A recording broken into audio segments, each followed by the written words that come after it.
Hello বন্ধুরা, আসসালামু আলাইকুম। হঠাৎ করে আমাদের দুপুরবেলা একটা প্ল্যান হয়ে যায়, আমরা যাব পশ্চিম শোলক আম খাইতে। তো এই জন্য ফোন দেওয়া হলো।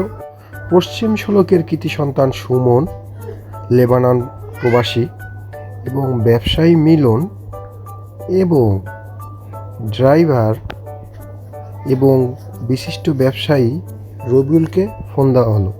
আমরা চলে গেলাম সুমন, আমি আলামিন আমের উদ্দেশ্যে।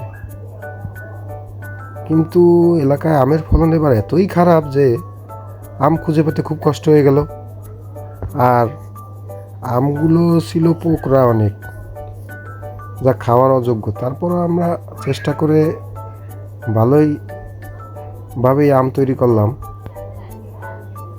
আম বানানো খাওয়া এত যে টেস্ট! অনেক দিন পরে বন্ধুদের মিলে একসাথে এই দুপুরে আম খাওয়ার টেস্টই আলাদা।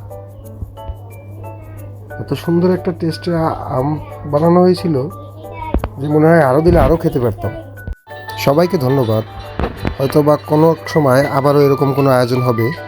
ইনশাল্লাহ সবাই উপস্থিত থাকবো আমরা একসাথে। সবাই আবার একসাথে কোনো এরকম আয়োজন হলে খুব ভালো লাগবে আমাদের।